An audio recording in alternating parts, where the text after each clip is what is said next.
As a young girl explores a pit in search of ancient relics, she comes face to face with a massive, snake-like beast. With few options at her disposal, she runs for her life. But when she runs into a dead end, everything seems lost. That is, until a massive laser blasts through everything in its path, warding the beast off.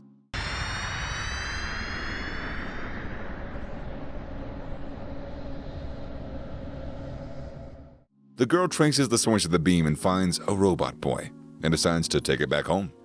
After a series of experiments, Rico is able to revive the robot boy, who seems to have lost all of his past memories. She names this robot boy Reg, and takes him outside during sunrise to show him the large city of Orth, which sits atop the abyss. 縦穴が発見された。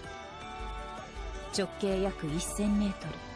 深さは今も分かっていない。 The group believes that Reg came from somewhere in the abyss and tries to look for any records. Fearing that if Reg is discovered, he'll be dismantled as he seems to be completely unknown of a relic, they attempt to disguise him as another orphan that doesn't have anywhere to go. Thankfully, everything goes well, and he's given the lowest rank whistle, and soon starts his training to climb the ranks. After some time, Cave Rider returns from his dive down in the abyss with a sealed document and a white whistle, the highest rank that one can achieve. Unfortunately, the whistle belonged to Liza, Rico's mother, who has still yet to return from her expedition. With her mother's whistle back in her hands, she goes to see what the sealed document contained, and to her surprise, she finds a drawing of Reg and a note saying that her mother's waiting for her. 奈落の底で待つ。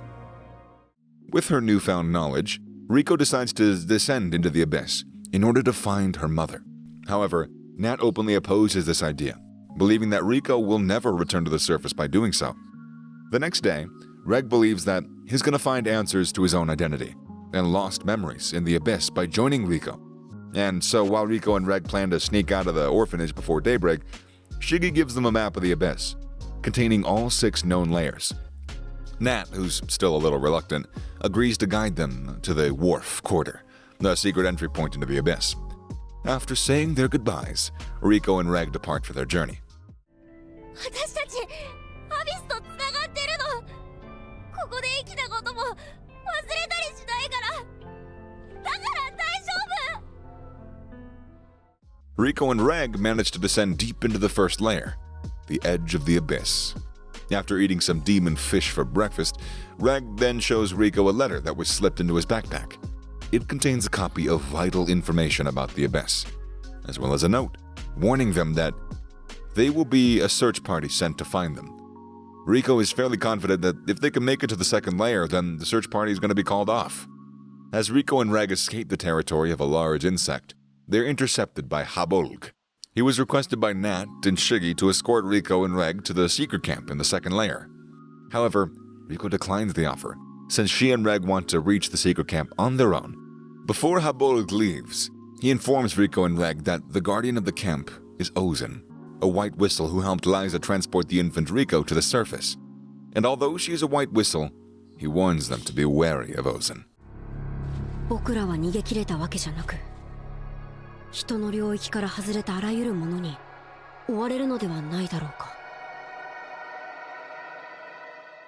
As the two walk through the forest of temptation, they start to hear cries of help. Once they arrive to help, they discover that it was actually a corpse weeper, a large carnivorous bird that can mimic the cries of help from its prey. When Rico is captured by another corpse weeper and flown into its nest to be fed to its chicks, Reg desperately activates the incendiary cannon with his hand and destroys the corpse weeper.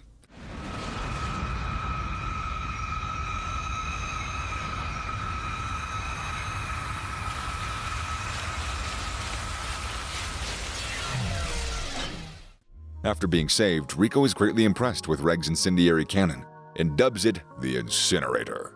However, Reg passes out from the strain of using the weapon.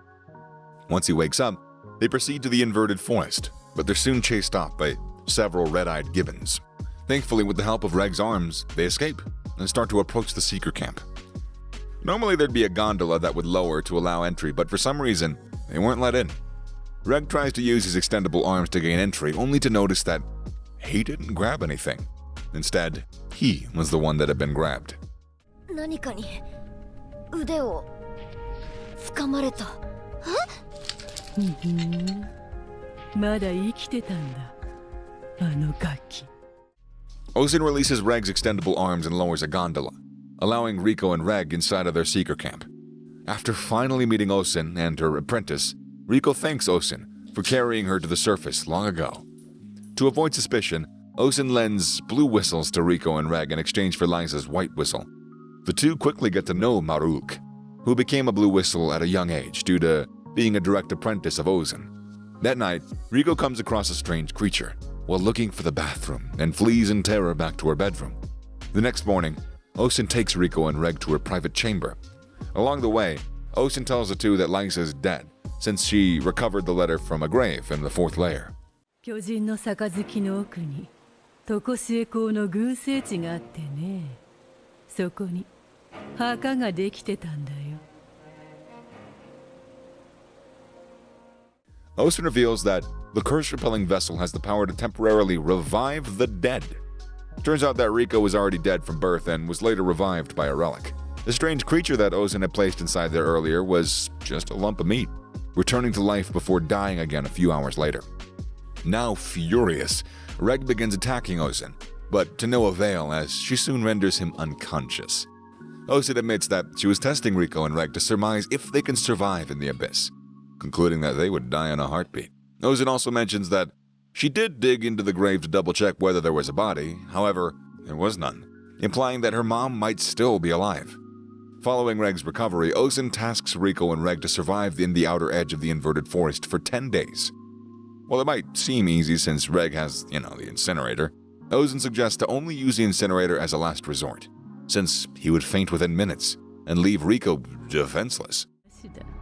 さもなきゃ君らの冒険が終わるのなんてあっという間さ。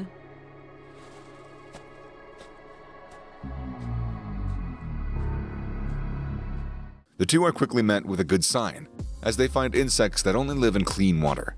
However, life in the abyss is never, ever simple, and after setting up camp, they would spend the next 5 days struggling to capture an atoba, a large amphibious animal that guards the waterhole. After tons of hard work and numerous dangers, they successfully survive for 10 days, and the two return to the seeker camp. Ozen instructs Riko and Reg to avoid the other white whistles currently exploring the fifth layer. Ozen gives Riko a relic called the Blaze Reap, Liza's abnormally large pickaxe that was salvaged from the fourth layer, which can be sparingly used. Ozen then shares the secrets of the abyss, accessible only to the white whistles.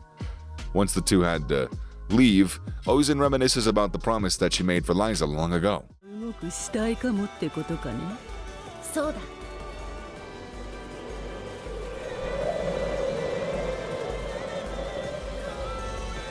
どれだけの奇跡が君を動かしてきたのかってことと。Riko and Reg are now faced with a great fault, a giant pit that drops straight down.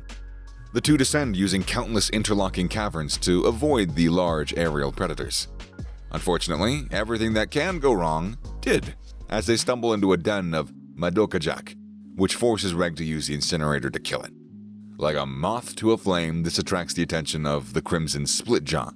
Previously wounded by the incinerator and after narrowly escaping, Reg falls unconscious, leaving Riko to fend for herself. With her guardian unable to move, Riko goes through hell as she is lured in and swallowed by a bulbous creature, chased by a swarm of flat, rodent-like creatures, and escapes to a cavern with an upward slope. As she heads up the slope, she starts experiencing vertigo and hallucinations, all symptoms of the curse of the third layer. After reaching the top of the cavern, Reg awakens just as the Crimson Splitjaw returns, and he uses the Blaze Reap to chase it off. Now that things have finally started to settle down, they set up camp in the cavern, where they can now see the fourth layer, the Goblets of Giants. 巨人の杯だ。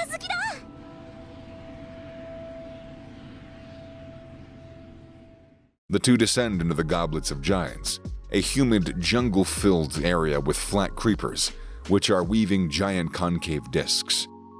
They are soon confronted by an orb piercer, a large porcupine-like animal, with the four-legged animal chasing them and the Blaze Reap out of their grasp. The orb piercer eventually breaks through Reg's defense and penetrates Riko's left hand, injecting lethal poison into her body. With no way left to go but up, Reg escapes with her by ascending, causing Riko to experience the curse of the fourth layer, extreme external bleeding. In a race against time and left with no other choice, Riko tells Reg to cut off her poisoned arm in order to stop it from spreading.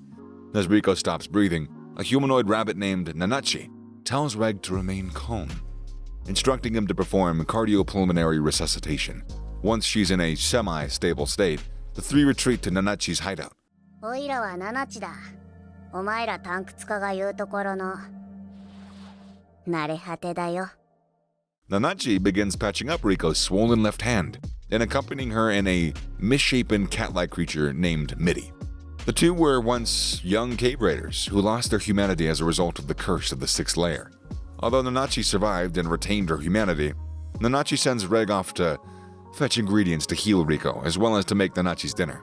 Once Reg returns, Nanachi then sends him off again to clean Riko's clothes at a riverbank behind Nanachi's hideout. While Reg walks amongst the eternal fortunes, he starts to remember being here before, standing by a gravestone with a blaze reap in the ground. 聞き間違いじゃなければ、あれは僕の記憶なのか。なら、ライザを弔ったのも。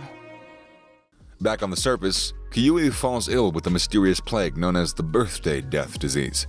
As the name suggests, it seems to affect people during their birthdays, and by the end of the day, the patient will eventually die. He's taken to the caravan fleet for medical treatment. However, when they arrive, Kyui's symptoms suddenly disappear. Back in the abyss, Nanachi uses a relic called a fog weave, a thin piece of cloth, and reveals the true nature of the curse of the abyss. During a training session with Nanachi, Reg comes across a Black Whistle cave rider being attacked by the orb piercer. Thanks to Nanachi's instructions, Reg is able to chase off the orb piercer with the incinerator.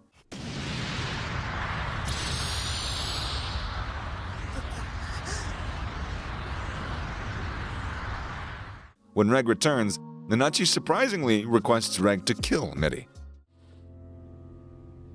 ミティを殺してくれ。 The two were orphans, brought to the abyss by the Bondrewd as subjects for his cruel experiments.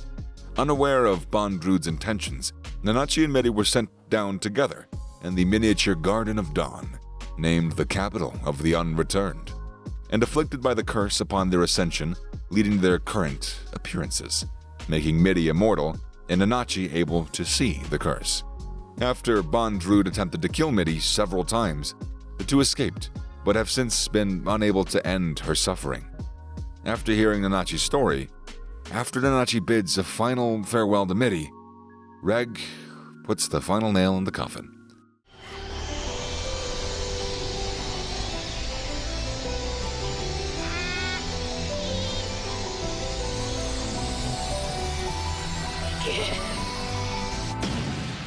Riko regains consciousness the next day.